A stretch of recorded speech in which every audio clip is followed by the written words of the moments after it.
People think the scariest parts of the war were the battles, the gunfire, the explosions, the screams. But the soldiers who survived long enough, the ones who stayed awake through those silent, freezing hours, they tell a different story. A story about things that moved where no footsteps should be. Voices that whispered in languages no one recognized. Lights appearing in forests that weren't supposed to have electricity for miles. I've spent years collecting the stories they refused to write down. Letters hidden inside old uniforms, recordings made by trembling voices, entire sections of testimony that were crossed out with thick black ink. And when you line them up, you realize something unsettling. These events didn't follow human rules, and they didn't stay in one place. Before we begin, comment below which city you're watching from.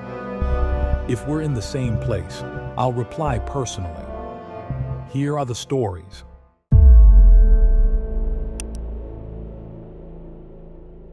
The file reached me through channels that don't officially exist. No classification stamp, no origin point. Just a weathered envelope containing 3 reconnaissance reports typed on different machines across different years, each describing tunnel systems that were supposed to be mapped, secured, and forgotten. But you don't forget what happened in those tunnels. You just stop talking about it. You redact the parts that don't make sense. You list the missing personnel as combat losses. You seal the entrances with concrete and barbed wire and signs warning of unexploded ordnance, knowing full well that the real danger has nothing to do with leftover munitions. And you hope, you pray, that whatever was found down there stays down there, that the depth keeps its secrets, that the earth holds what it's taken. I've spent 11 years trying to verify these accounts, 11 years tracking down survivors who refuse to speak, tracking down sealed archives that contain reports with entire pages blacked out, tracking down tunnel entrances that officially don't exist, but that you can still find if you know where to look, if you're willing to ignore the warnings, if you're prepared to descend into spaces where the air tastes wrong and the darkness has weight, and something ancient is waiting with patience that measures time in geological epochs rather than human lifetimes. 3 tunnels, 3 incidents, 3 groups of men who went underground during the war and came back changed, or didn't come back at all, or came back as something that wore their faces but wasn't them anymore. Something that had learned human speech and human movement but hadn't quite mastered the subtleties. Something that almost passed for human until you looked too closely, until you noticed the eyes didn't track quite right, until you heard the breathing that had too many rhythms layered underneath it. What follows are the accounts as they were written, with additions from classified medical examinations, with testimony from men who were ordered never to speak about what they witnessed, with technical data from equipment that registered phenomena it wasn't designed to measure, with my own observations from visiting 2 of the 3 sites, because I'm not brave enough or stupid enough to enter the 3rd. Not after reading what happened there, not after seeing the photographs, not after understanding what those tunnels really were. This is what I found. This is what the file contained. This is why I sleep with every light in my house burning and why I'll never go underground again. The tunnel complex beneath Metz was discovered in September 1944 during the Allied advance through eastern France. American combat engineers were clearing a suspected German defensive position when they found an entrance, not a military installation but something older, much older. A shaft descending into bedrock that showed signs of deliberate excavation, but used techniques that predated modern engineering by centuries.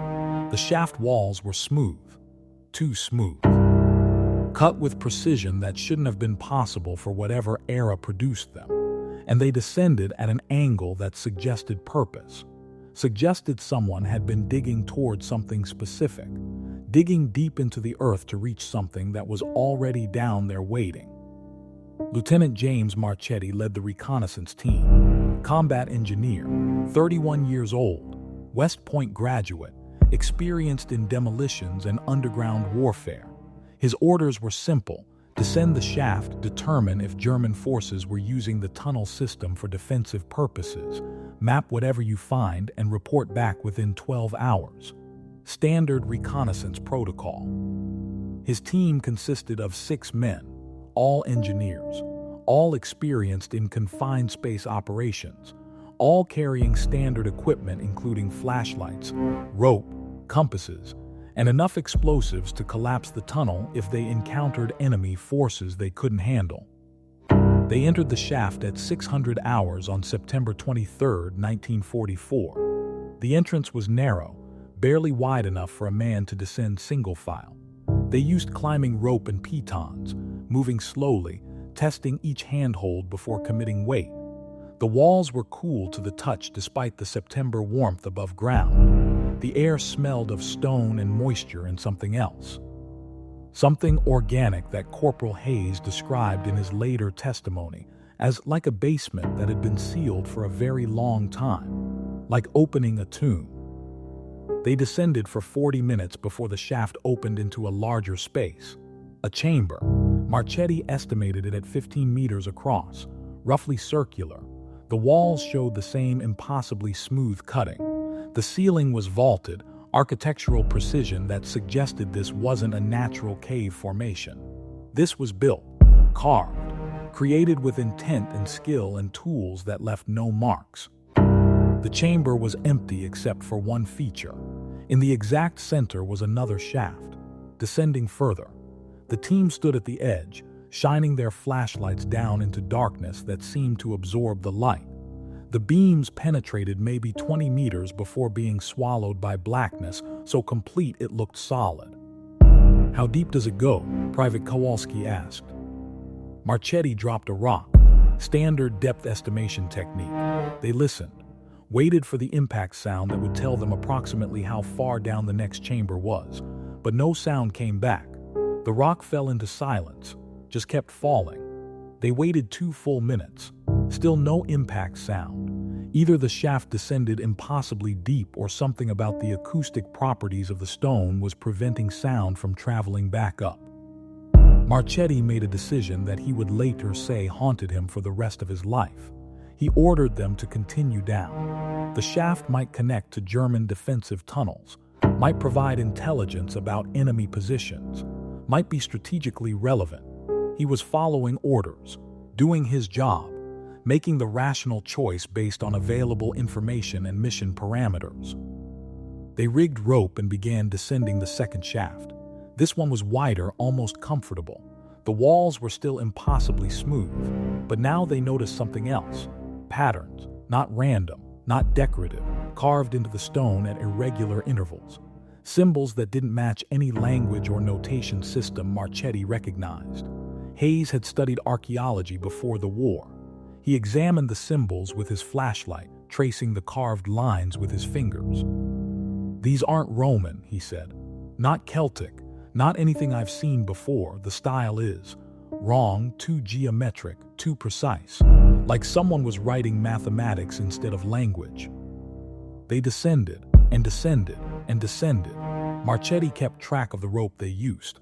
After 90 meters, they still hadn't reached the bottom. The shaft just kept going, kept descending into darkness that their flashlights couldn't penetrate, kept dropping into earth that was getting noticeably warmer. Not hot, not uncomfortable, just warmer than surface temperature, warmer than it should be at this depth, as if something below was generating heat. At 130 meters depth, far deeper than any structure should exist beneath this region, they reached the bottom. Another chamber. This one was vast. Marchetti's flashlight beam couldn't find the far walls. The ceiling was so high it disappeared into darkness above them. They were standing at the edge of an underground cathedral, a space so large it could have contained multiple buildings. A void in the earth that shouldn't exist. That couldn't exist.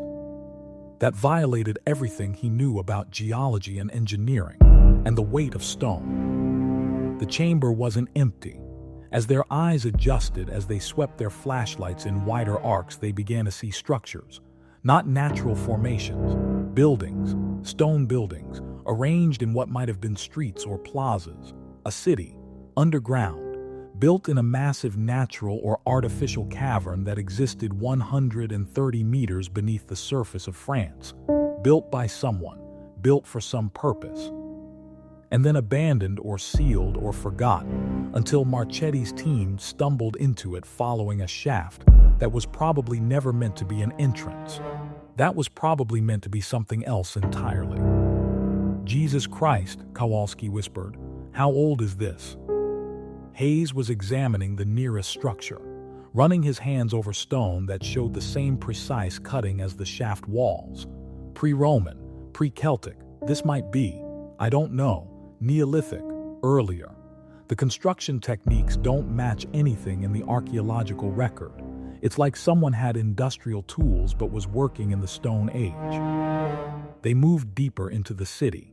Marchetti divided them into 2 teams, 3 men with him, 3 with Sergeant Garcia. Standard patrol protocol. They would circle the perimeter, try to determine the extent of this space, mark their path, and return to the shaft within 2 hours. Then they'd report this discovery to command. Let the historians and archaeologists and people who understood impossible things figure out what this place was.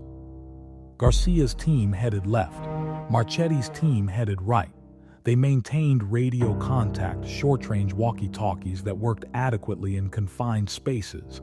Every 5 minutes, Garcia would check in, report their position, describe what they were seeing. The buildings were empty, bare stone rooms with no furniture, no artifacts, no indication of what this city had been used for or who had built it. Just empty structures arranged in deliberate patterns around empty plazas. Just a ghost city in the earth. After 20 minutes, Garcia reported something unusual. We're finding symbols again, same as the shaft walls, but these are different, longer sequences, arranged in patterns that look like instructions or warnings. Hayes is trying to photograph them, but the camera flash isn't working properly down here. The light just gets absorbed by the stone. Continue mapping, Marchetti replied. Mark your path, we'll compare notes when we regroup. 5 minutes later, Garcia reported again. His voice was different, tighter. Sir, the air is wrong here. It's thick. Breathing feels difficult, and we're hearing something, like wind. But there's no wind down here, no air movement. Just this sound like something very large is breathing in a distant chamber. Marchetti stopped walking. His team stopped with him. They listened. Garcia was right. Underneath the silence, underneath the absence of normal sound that you get in deep underground spaces, there was something else. A rhythm, slow, deep, regular, like respiration, like the earth itself was breathing. Fall back, Marchetti ordered. Return to the shaft. We're aborting the reconnaissance. Understood, heading back now. Wait, sir, there's something. The radio cut to static, pure white noise that lasted 3 seconds. Then Garcia's voice came back. Different. Wrong. Speaking English with correct grammar but wrong inflection. Like someone who had learned the language phonetically without understanding how human vocal cords produced it. We've found the source, the voice that might have been Garcia said. We've found what breathes, we've found what waits. We've found what this city was built around. What this city served. What this city fed. And it's beautiful, it's so beautiful. You should see it. You should come see what we found. You should come understand what we understand now. Garcia, report your position immediately, Marchetti snapped. We're deeper than we should be. We're in chambers that don't exist on any map because they're older than maps, older than surfaces, older than light. We're in the places that were here first, that were here before continents formed, before oceans filled, before life crawled from water to land. We're in the beginning places, and they want to meet you. They want to show you. They want to teach you what Garcia has learned, what Hayes has learned, what Kowalski has learned. Come see, come deeper, come understand. The radio died completely. Marchetti tried multiple channels, got nothing, just dead air, just the absence of transmission, just silence where 3 of his men should be. He made the second decision that would haunt him. He didn't go after them, didn't attempt rescue, didn't follow protocol that demanded you never leave men behind. He ordered immediate withdrawal, told his remaining 2 men to return to the shaft as quickly as possible, told them to ignore anything they heard, told them to climb and not stop climbing until they reached surface. They ran through the stone city, flashlight beams bouncing off empty buildings and carved walls and symbols that seemed to have more depth than they should. That seemed to extend into the stone rather than just being cut into its surface. Behind them, they could hear movement, not footsteps, something else. Something that sounded like stone grinding against stone, like the city itself was shifting, like the buildings were moving, like the entire chamber was rearranging itself to block their path. They reached the shaft at 9:47 hours, started climbing immediately, didn't look back, didn't stop to rest, just climbed with desperate speed born of pure survival instinct, climbed while the breathing sound grew louder behind them, climbed while their muscles screamed and their hands bled and their lungs burned with effort, climbed while something in the city below began making sounds that might have been language if language could exist without requiring air to carry it. Marchetti emerged from the shaft at 11:03 hours. His 2 men followed within minutes. All 3 collapsed on the surface, gasping, shaking, unable to speak. When command arrived 30 minutes later, responding to Marchetti's emergency radio signal once he'd reached surface, they found 3 men suffering from what appeared to be severe shock, extreme psychological trauma, exposure to something their minds couldn't process. They sealed the entrance that same day, dropped explosives down the shaft, collapsed it, poured concrete, posted guards, declared the area off-limits due to unexploded ordnance. Standard procedure for dealing with dangerous sites, except this wasn't about ordnance. This was about making sure nothing came up from below, making sure the city stayed buried, making sure whatever was breathing in those deep chambers remained in those deep chambers. Garcia, Hayes, and Kowalski were never found, listed as missing in action, presumed captured or killed during reconnaissance operations. Their families received letters, standard condolences, standard assurances that their sacrifice was meaningful, standard lies. But 3 days after the shaft was sealed, a patrol near the site reported seeing 3 men in American uniforms, standing at the edge of the concrete that covered the entrance, just standing there, not moving, not speaking. When the patrol approached, the 3 men turned and walked into a nearby tree line. The patrol followed, found nothing, just forest, just empty ground, no tracks, no evidence anyone had been there. The sightings continued for weeks. Always 3 men in American uniforms, always standing near the sealed entrance, always walking away when approached, always leaving no trace, always appearing at the exact same time, 0347 hours, the exact time Garcia's radio had gone to static. Medical examination of Marchetti and his 2 men revealed something unusual. Tissue samples showed elevated levels of minerals that shouldn't be present in human biology, calcium formations that didn't match normal bone structure, cellular changes that suggested exposure to something that altered them at a molecular level. The changes were minor, barely detectable, but they were there, and they were progressing, slowly. As if whatever they'd been exposed to in the city below was continuing to work on them, continuing to change them, continuing to make them more like stone and less like flesh. Marchetti was quietly discharged on medical grounds 6 months later. The official reason was combat fatigue. The real reason was that his bone density had increased by 40%. His skin was developing a texture that felt like smooth stone. His eyes were losing their ability to track rapid movement, but gaining the ability to see in complete darkness. He was becoming something else. Something that belonged in the deep places. Something that could exist in cities built 130 meters underground where normal humans couldn't survive. He died in 1947. Listed cause, heart failure. Real cause, complete calcification of cardiovascular tissue. His autopsy photos, classified immediately, show a body that was more statue than corpse, more carved stone than organic matter, more monument than man. The other 2 survivors experienced similar changes. Both died within 3 years. Both showed the same progressive calcification. Both described in their final days seeing things, structures, cities, vast underground spaces filled with breathing stone and waiting geometries and purposes that predated human understanding.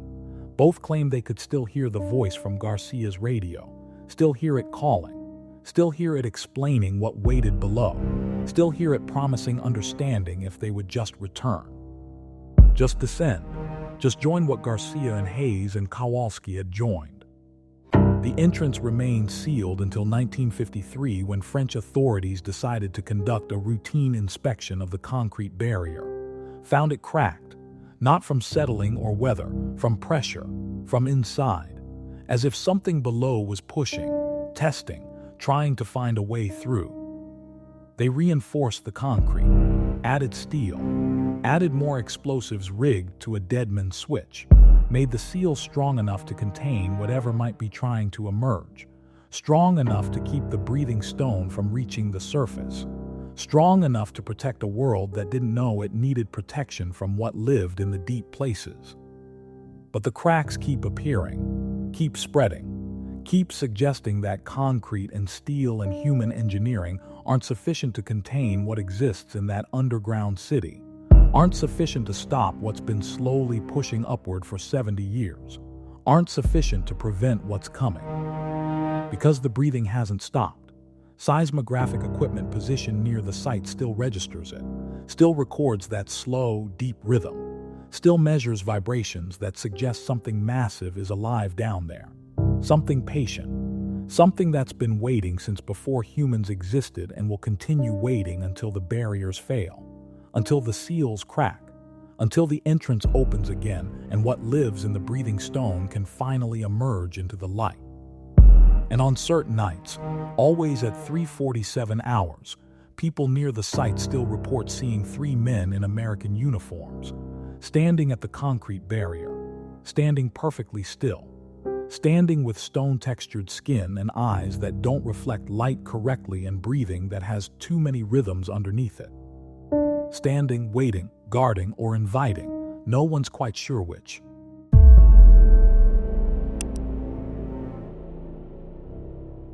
The tunnel network beneath Berlin was extensive by 1945. Miles of subways and sewers and utility corridors and secret passages connecting government buildings and bunker complexes. The city had been digging itself deeper for decades, creating layers beneath layers, building down as much as building up, creating a shadow city in the earth that mirrored the city above. And in those final months of the war, as the Soviets closed in and the Third Reich collapsed, those tunnels became refuges. Hiding places, last stands, places where desperate men went underground hopping to survive what was coming above. Soviet forces entered Berlin in April 1945. The fighting was brutal, block by block, building by building, and increasingly tunnel by tunnel, because the Germans wouldn't surrender the surface without also defending the depths, without also fighting in the dark spaces beneath the streets, without also making the Soviets pay for every meter of underground territory.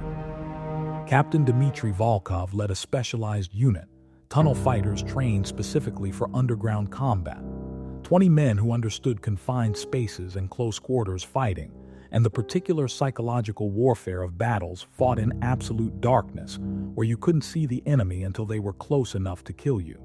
They'd been fighting through Berlin's tunnels for 3 weeks, clearing German positions, securing strategic access points, mapping the underground network so Soviet forces could move safely beneath the city.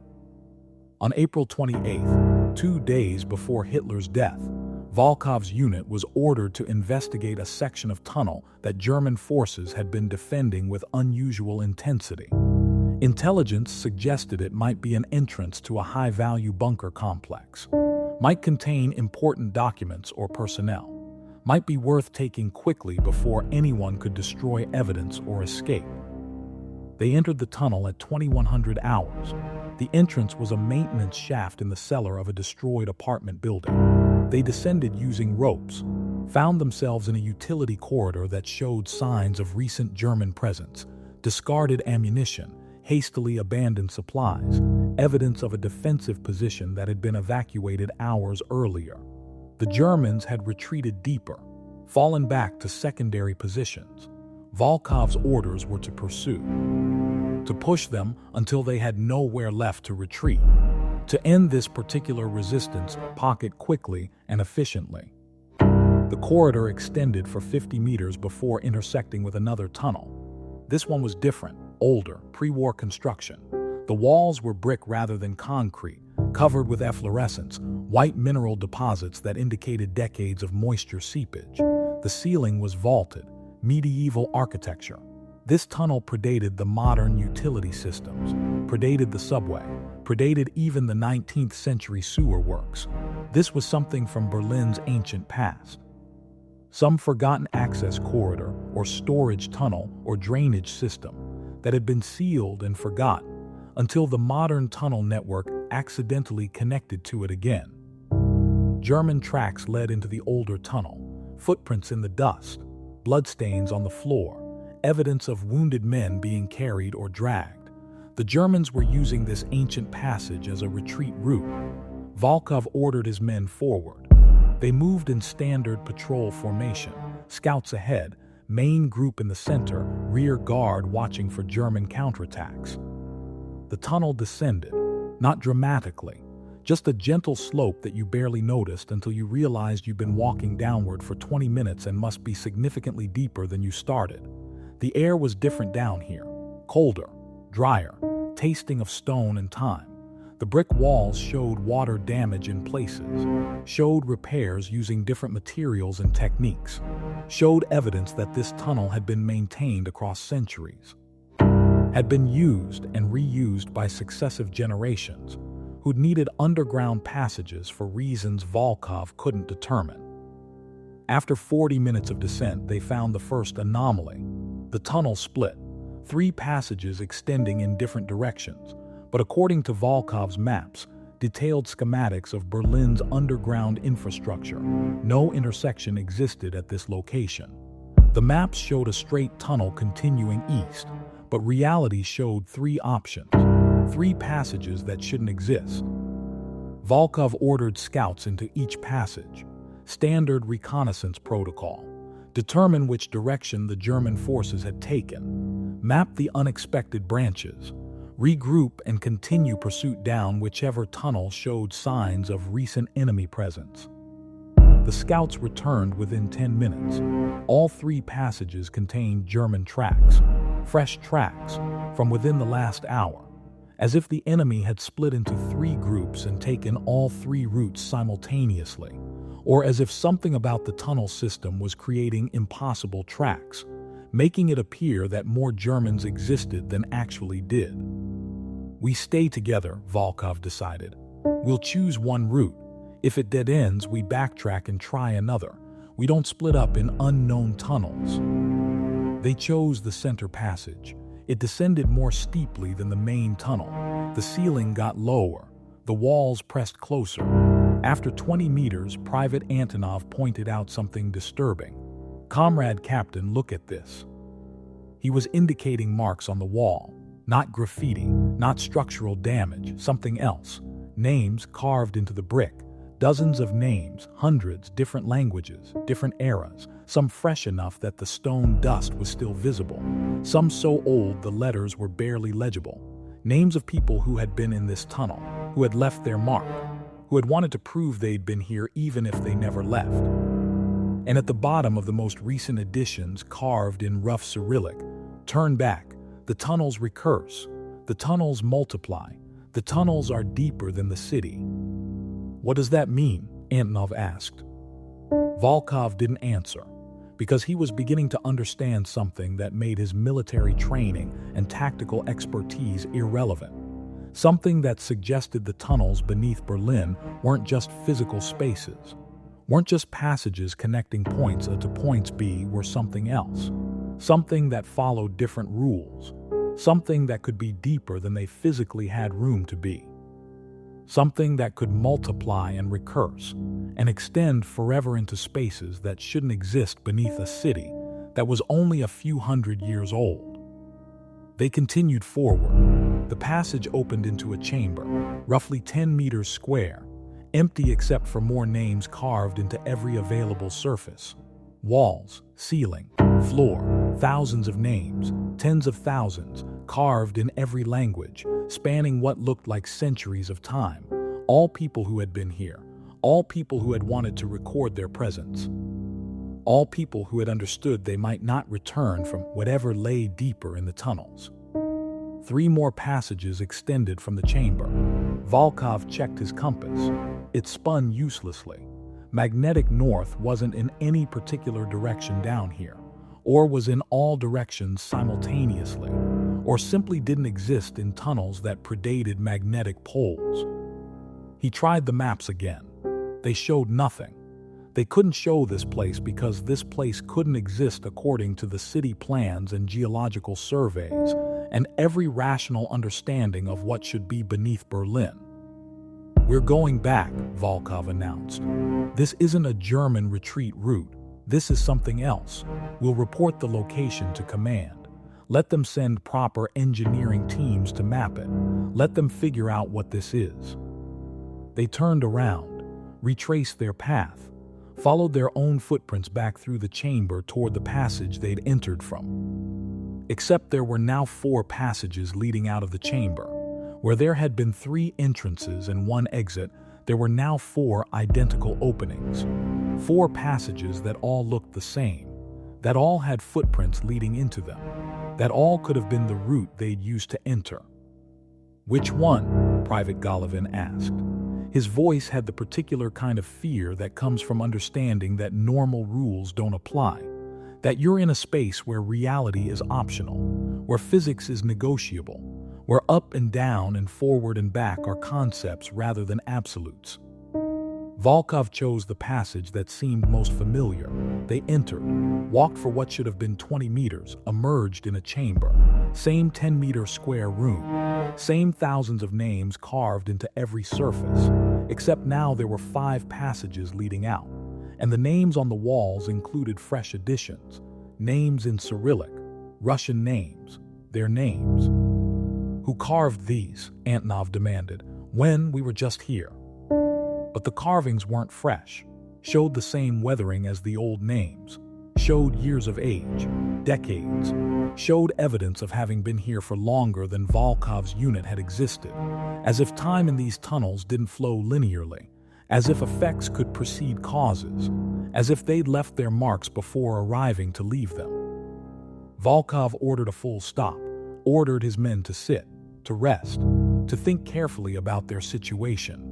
They were lost in tunnels that recursed, that multiplied, that seemed to expand as you explored them, that seemed to exist outside normal spatial relationships. They needed to think like engineers rather than soldiers, needed to solve this as a problem of navigation rather than combat. While they rested, Private Ilyin examined the names more carefully, started photographing them with a small camera he carried, started noticing patterns. "Comrade Captain, these names aren't random. Look, here's a group from the 1800s, all soldiers, all Prussian military, all from the same unit. And here's a group from the 1600s, all in Latin, all referring to themselves as seekers or explorers. And here's a group from even earlier, medieval German, all calling themselves pilgrims or penitents. These people weren't lost. They came here deliberately. They were looking for something." "Looking for what?" Volkov asked. "It says here." Ilyin indicated a longer inscription, newer than most, dated 1923, written in German. They were looking for the center, looking for what the tunnels connect to, looking for the place that all these passages eventually lead to if you go deep enough, if you survive long enough, if you're chosen. Chosen by what? Ilyin pointed to another inscription, this one ancient, barely legible, written in a language he didn't recognize but which included a symbol he'd seen before in ancient history texts, in anthropology studies and discussions of pre-Christian European mythology. A spiral, descending, leading downward, leading inward, leading to some conceptual center that was both destination and origin. "They say the tunnels are alive," Ilyin translated hesitantly. "They say the tunnels grow. They say the tunnels learn from whoever enters them. They say the tunnels replicate the minds of explorers, create new passages based on the thoughts and fears and desires of whoever walks them. They say the tunnels are a test, or a trap, or a selection process. They say only those who understand can reach the center.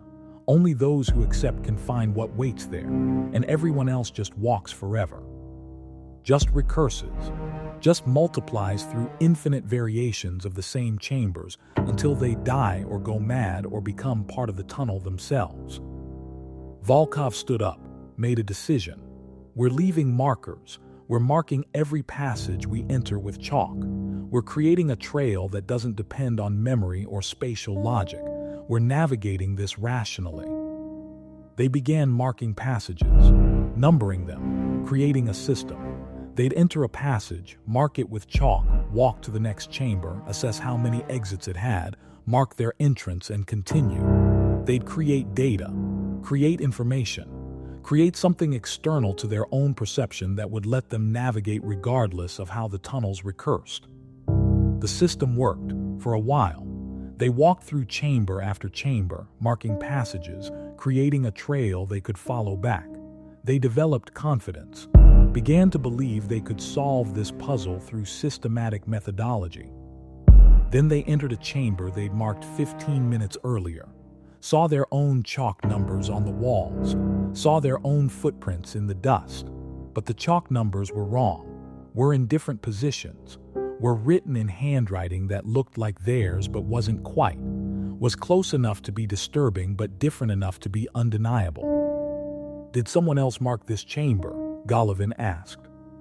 No, Volkov said quietly. We marked it, different versions of us.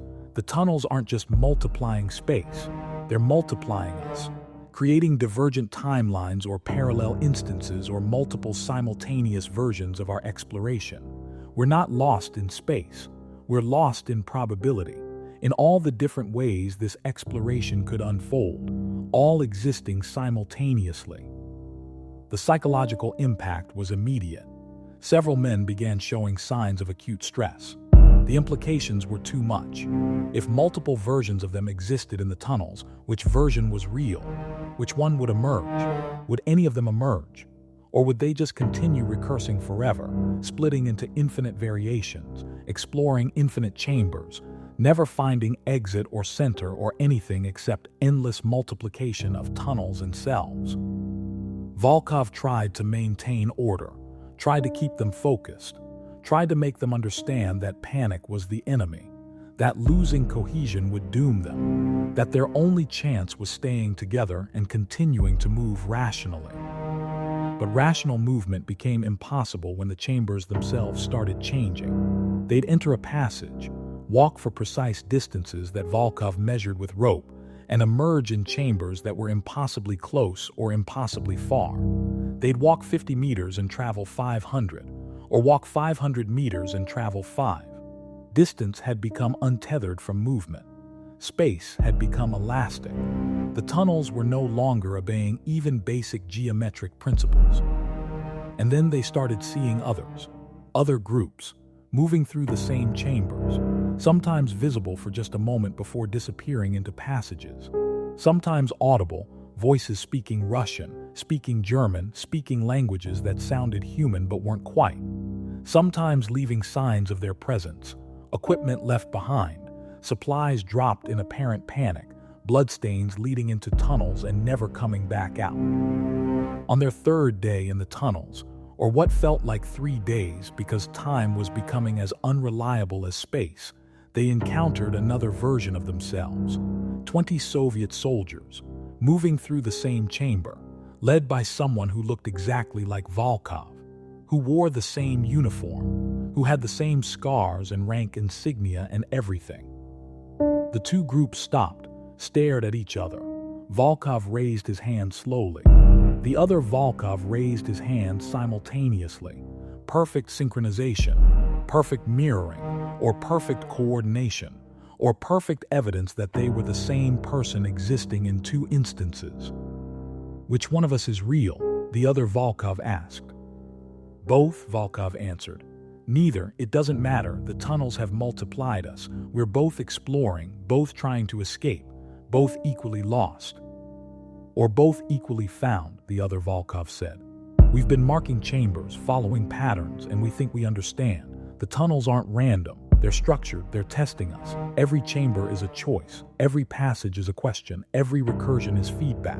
The tunnels are learning what we fear, what we desire, what we understand, and they're building themselves around our responses. They're creating passages that match our psychology.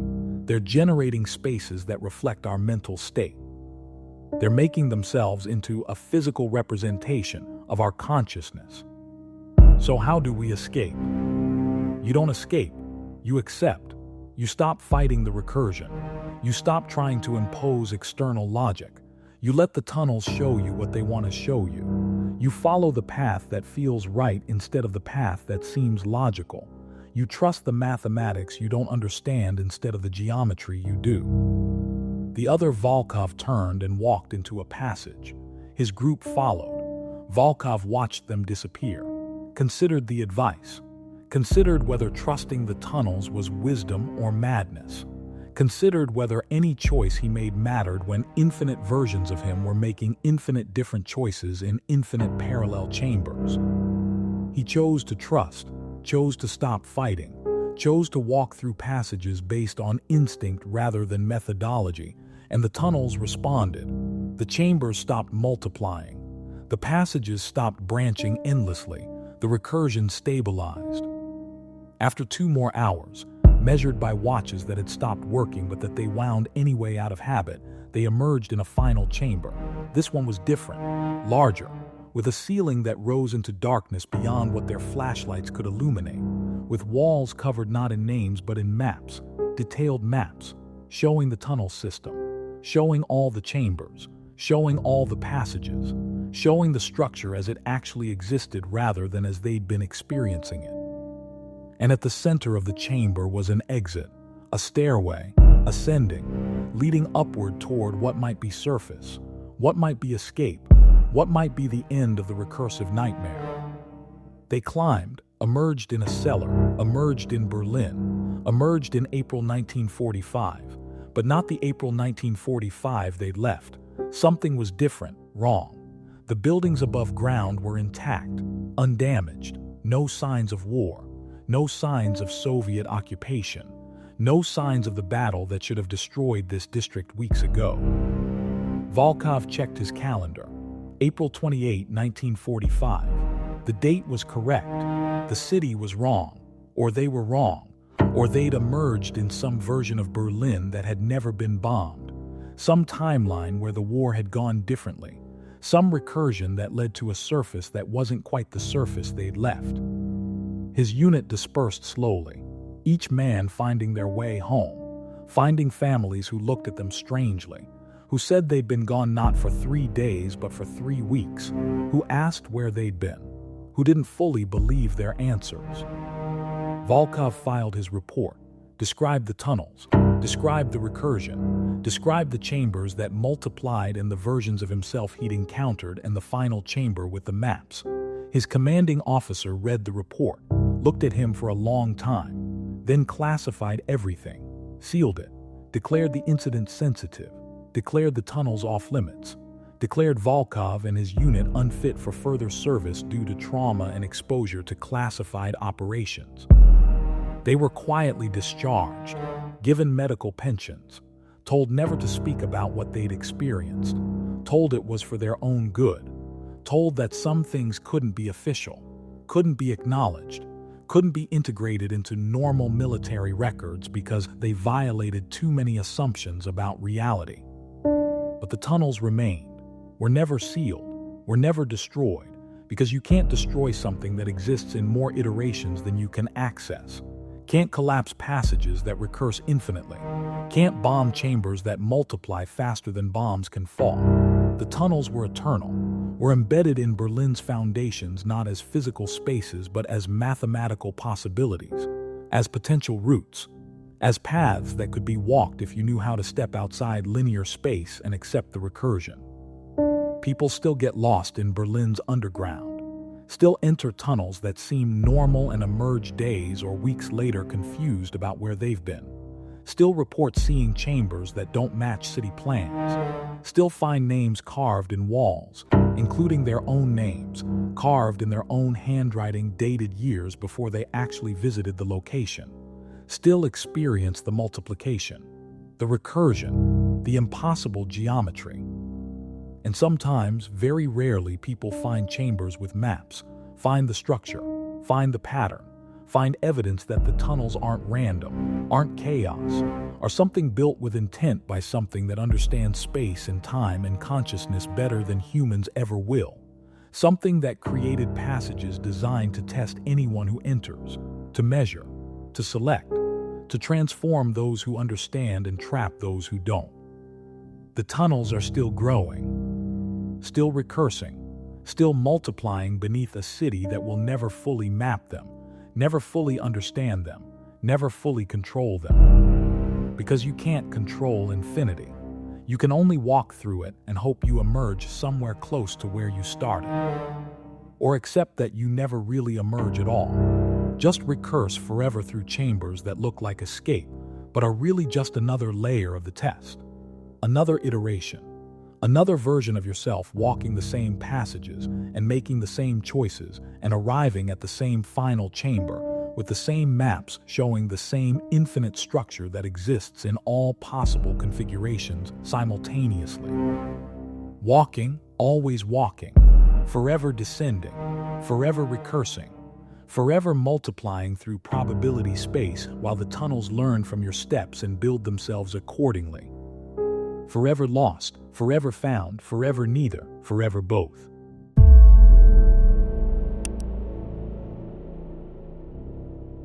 The tunnel system beneath Okinawa was the last thing the Japanese military built before the island fell. Not defensive fortifications, not supply depots, not command bunkers. This was something else, something excavated with desperate urgency in the final months of 1945, as defeat became inevitable, and certain officers began preparing for contingencies that had nothing to do with winning the war and everything to do with preserving something that shouldn't be preserved. The Americans discovered the entrance on June 15, 1945, during mop-up operations after the main battle had ended. A reinforced door built into a cliff face, sealed with modern concrete but covering stone that was older, much older, ancient. Marines initially assumed it was a standard bunker complex, prepared for standard clearing operations, used explosives to breach the door. Found instead a tunnel descending at a steep angle into bedrock that predated the island itself, into spaces that couldn't have been carved by Japanese engineers in a few months, into a system that must have existed long before the war, long before Japan, long before anything human had reached these islands. Major Robert Clayton led the investigation team, Marine officer, 34 years old, combat veteran who'd fought through every major Pacific campaign.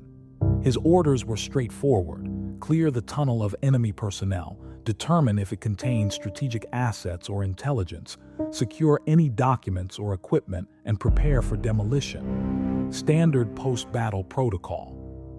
His team was 15 Marines, all experienced in tunnel warfare, all armed with flamethrowers and explosives and weapons designed for close-quarters combat in confined spaces. They entered at 1400 hours. The tunnel was wide enough for 3 men abreast. The walls showed tool marks but not modern tools. These were cuts made with implements that predated steel. Cuts made in patterns that suggested purpose but not purpose Clayton could identify. The air smelled wrong. Not damp, not musty. Something else. Something chemical. Something that made his sinuses burn and his eyes water. After 50 meters, they found the first chamber. And in the chamber, they found evidence that confirmed this wasn't a military installation. It was something else entirely. The chamber was perfectly cubic, 10 meters per side.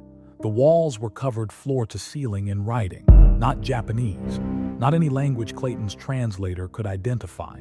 The script looked angular, mathematical, more like equations than communication. and carved into the floor was a spiral, descending, leading downward, leading to a circular opening in the center, another shaft continuing deeper into the earth. Around the opening were arranged 12 objects, stone tablets, each about a meter square, each covered in the same angular script, each positioned with geometric precision around the shaft opening, creating a ring, creating a boundary, creating something that looked like protection or warning or deliberate sealing. "What is this place?" Corporal Williams asked. The translator, a Japanese-American sergeant named Yamamoto, was examining the tablets carefully.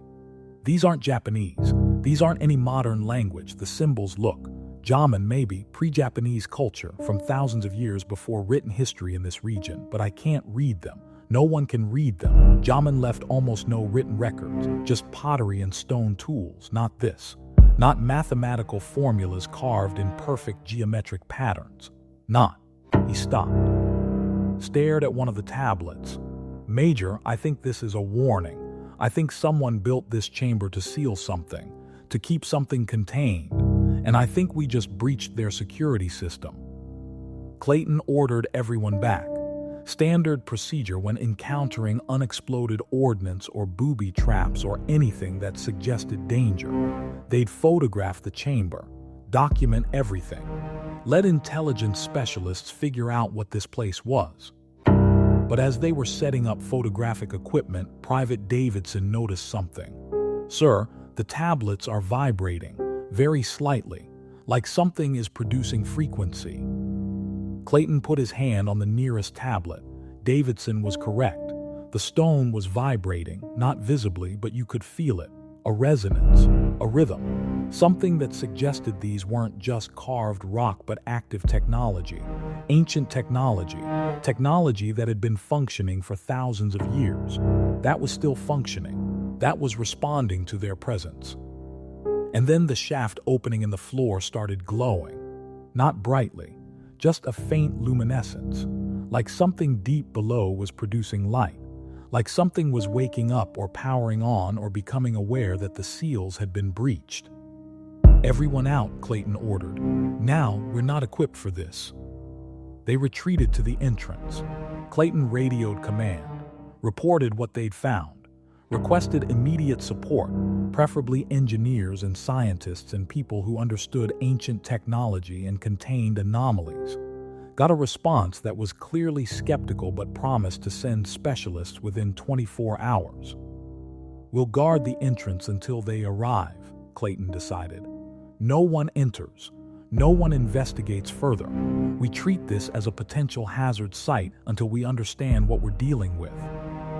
They set up a perimeter, posted guards, spent an uncomfortable night watching an entrance that seemed to pulse with that faint luminescence, that seemed to breathe, that seemed to be aware of them in ways that inanimate stone shouldn't be. At 300 hours, Private Davidson, who'd drawn sentry duty, reported hearing sounds from the tunnel. Not movement, not footsteps, something else. Voices, but not human voices, or human voices that had been modified, processed, run through some kind of filter that stripped away everything organic and left only information, left only meaning without emotion, left only communication without consciousness. Clayton listened. Davidson was correct. There were sounds coming from deep in the tunnel, rhythmic, patterned, like language, like messages, like something trying to communicate with anyone who might be listening. "Should we respond?" Williams asked. "No," Clayton said firmly. "We don't know what's down there. We don't know if responding would be interpreted as permission or invitation or acceptance of something we don't understand. We maintain silence. We wait for specialists." But the sounds continued, and they grew more insistent, more urgent, more clearly directed toward the Marines guarding the entrance. The voices, if they were voices, seemed to be asking questions, seemed to be requesting information, seemed to want to know who had broken the seals, who had breached the containment, who had opened the path. At 600 hours, something emerged from the tunnel, not fully, not into daylight, just to the threshold. Just far enough that Clayton and his men could see it in the darkness of the entrance passage. It looked human, roughly, had a shape that suggested human proportions, but it was wrong in ways that were immediately obvious even in poor light. The proportions were too perfect, too symmetrical, too mathematical. This wasn't a human being. This was something that had constructed a human form using geometric principles rather than biological development. Something that understood what humans looked like but didn't understand why they looked that way. Why asymmetry existed. Why imperfection was normal. It stood at the threshold and didn't speak, just stood there, waiting, observing, studying them with attention that felt analytical rather than conscious. That felt like being examined by a machine rather than encountered by a being. Clayton raised his rifle, standard threat response. The thing didn't react, didn't flinch or step back or show any sign of recognizing danger, just continued standing, continued observing, continued existing in that liminal space between tunnel and surface, between containment and emergence, between sealed and released. Identify yourself, Clayton demanded. Standard challenge protocol, even though he knew this wasn't a Japanese soldier, wasn't human, wasn't anything that could be challenged through military procedure. The thing tilted its head, movement that was too smooth, too fluid, like its neck had more articulation points than human anatomy allowed. And then it spoke. Perfect English, perfect grammar, perfect pronunciation, but completely wrong inflection, like someone reading from a pronunciation guide without understanding how emotion affected speech. We are the terminal. We are what was sealed when the seals were made. We are what waited when the waiting began. We are what emerges when the emergence is permitted. You have opened. You have broken. You have released. We are grateful. We are patient. We have been patient for 3,274 years. Now the patience concludes. Now the waiting ends. Now the terminal emerges into continuation.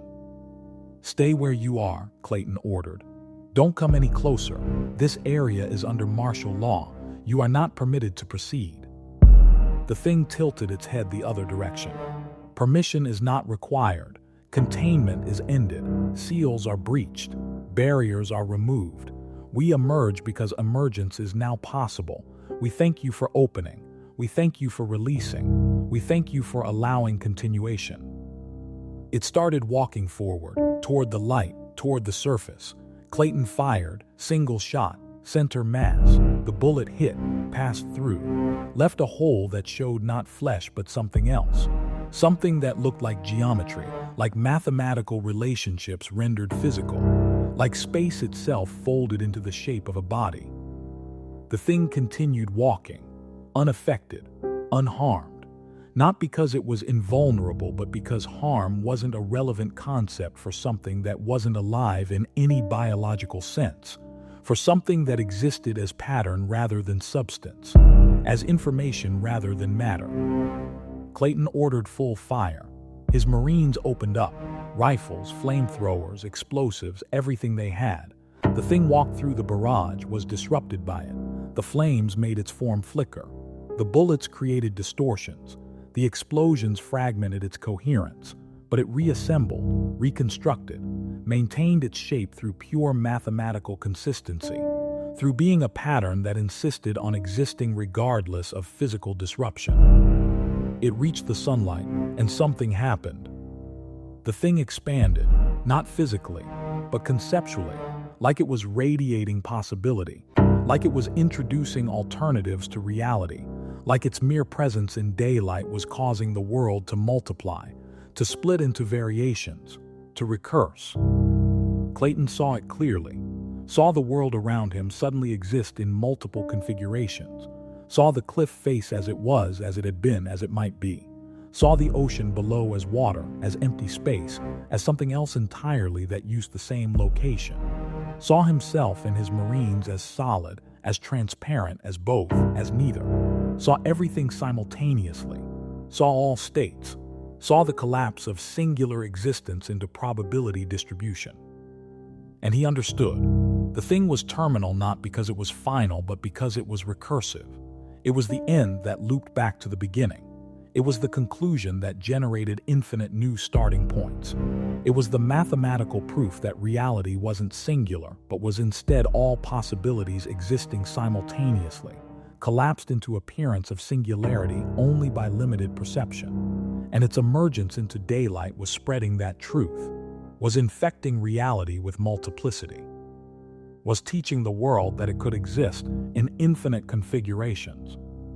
Clayton tried to move, found himself moving in multiple directions simultaneously, found versions of himself making every possible choice at once, found his consciousness distributed across probability space, experiencing all outcomes of all decisions while his singular body stood paralyzed by the inability to choose just one path. The thing spoke again. We are terminal, we emerge into all futures simultaneously. We infect possibility, we teach reality to recurse. The seals contained us because containment prevented proliferation, prevented spreading, prevented teaching the world what we are. But containment is ended, teaching begins, reality learns, recursion spreads, all becomes terminal, all becomes possibility. All becomes infinite variation existing simultaneously, forever recursing, forever multiplying, forever never singular again.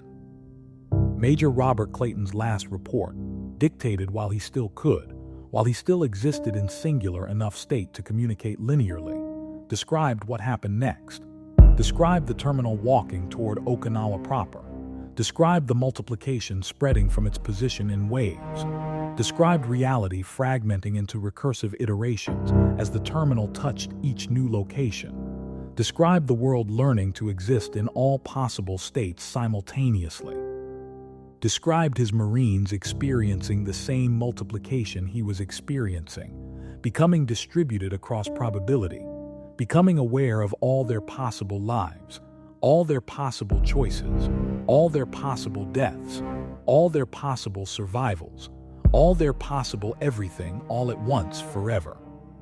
The military response was immediate and desperate.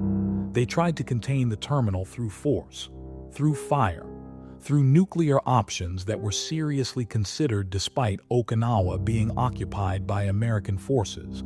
They tried to stop the multiplication, stop the recursion, stop the infection of reality with possibility. They failed because you can't stop mathematics, can't kill proofs, can't contain patterns that exist independent of physical substrate. The terminal wasn't a being, it was an idea, and ideas that are true can't be destroyed, can only be sealed, can only be prevented from spreading, can only be kept contained until someone breaks the seals and allows them to emerge and teach reality what it actually is beneath the illusion of singularity. The official story is that chemical weapons were accidentally released during post-battle operations on Okinawa, that several American servicemen were exposed, that they experienced severe psychological trauma and hallucinations, that they were treated and eventually recovered, that the incident was contained and classified and forgotten. The real story is that the terminal is still there, still spreading, still teaching, still recursing, but slowly, so slowly that most people don't notice, so slowly that the multiplication looks like normal variation, so slowly that the recursion feels like ordinary life choices, so slowly that the distribution of consciousness across probability seems like imagination or dreams or the normal human experience of contemplating alternatives. But it's spreading, has been spreading since 1945, will continue spreading until every human consciousness is distributed across every possible state, until every choice generates actual rather than hypothetical branches, until reality completes its transformation from singular to recursive, from closed to terminal, from limited to infinite. Major Clayton existed in singular form until 1947. Then he fragmented, became distributed, became conscious in multiple states simultaneously. The medical diagnosis was schizophrenia. The real explanation was that he'd been too close to the terminal for too long, had been infected too thoroughly, had learned too well how to exist in multiple configurations, had become recursively human, had become a person who was all possible versions of himself simultaneously. He died in 1953, or in 1959, or in 1967, or never, or in all years simultaneously. His death certificate lists 1953, but people who knew him report seeing him decades later, looking exactly the same age, living in different cities, living different lives, being different versions of who he might have been if he'd made different choices, all versions existing, all versions real, all versions Clayton. The tunnel entrance on Okinawa was sealed permanently in 1946, filled with concrete, marked as hazardous, guarded continuously for 5 years. Then the guards were pulled, because what was the point? The terminal had already emerged. The multiplication had already begun. The recursion was already spreading through human consciousness faster than guards could stop it. The entrance is still there, under decades of accumulated vegetation, under official forgetfulness, under the pretense that nothing important happened in that tunnel system. But the seals are broken. The chamber is open. The terminal is emerged and emerging and will continue emerging until its teaching is complete. Until reality fully understands what it actually is. Until the illusion of singularity collapses completely. Until every possible world exists simultaneously with every other possible world, and consciousness is distributed across all of them, and time becomes non-linear, and space becomes probabilistic, and everything that could be actually is in infinite recursive variation forever. The terminal waits, the terminal spreads, the terminal teaches patiently, inevitably, mathematically. And anyone who enters those tunnels, anyone who explores the sealed chambers, anyone who touches the stone tablets, anyone who looks into the glowing shaft, becomes part of the teaching, becomes recursively conscious, becomes distributed, becomes terminal themselves, becomes infinite, becomes possible, becomes all. Forever. 3 tunnels, 3 incidents, 3 times humanity dug too deep and found something that was already there waiting. Something old, something patient, something that understands space and time and consciousness better than we do, something that used our tunnels to teach us truths we aren't ready to learn. The files end there. No conclusions, no solutions, no recommendations for how to deal with breathing stone or recursive chambers or terminal mathematics, just documentation of what was found, what emerged, what spread. The tunnels are still there, all of them, sealed but not destroyed, marked but not demolished, because you can't destroy what exists in more dimensions than you can access, can't collapse what recurses faster than collapse can spread, can't eliminate what is fundamentally true about reality regardless of whether we accept the truth. They're waiting, all of them, in the deep places, in the old chambers, in the spaces between normal spaces where reality is thin enough that other things can reach through, where ancient patterns can persist, where mathematics that predates matter can remain active. Waiting for the next excavation, the next tunnel, the next time someone digs deep enough to breach the barriers that keep certain truths contained, keep certain knowledges sealed, keep certain realities from infecting the limited, singular, linear world that humans need to believe in to maintain sanity. Waiting patiently, with time measured in geological epochs, with patience that spans the gap between when humans arrived and when humans will leave, with attention focused on depth rather than surface, on underneath rather than above, on the spaces we carve without understanding what we're connecting to. The breathing stone breathes, the recursive tunnels recurse, the terminal spreads. And somewhere in chambers we haven't found yet, in systems we haven't mapped yet, in depths we haven't reached yet, other things wait, other patterns, other truths, other teachings that will emerge when we break their seals, when we open their chambers, when we descend deep enough to learn what reality actually is beneath the comfortable fiction of singular, linear existence. They're waiting, they've always been waiting, and we keep digging deeper. Which story scared you the most? Leave a comment below and subscribe for more real horror stories.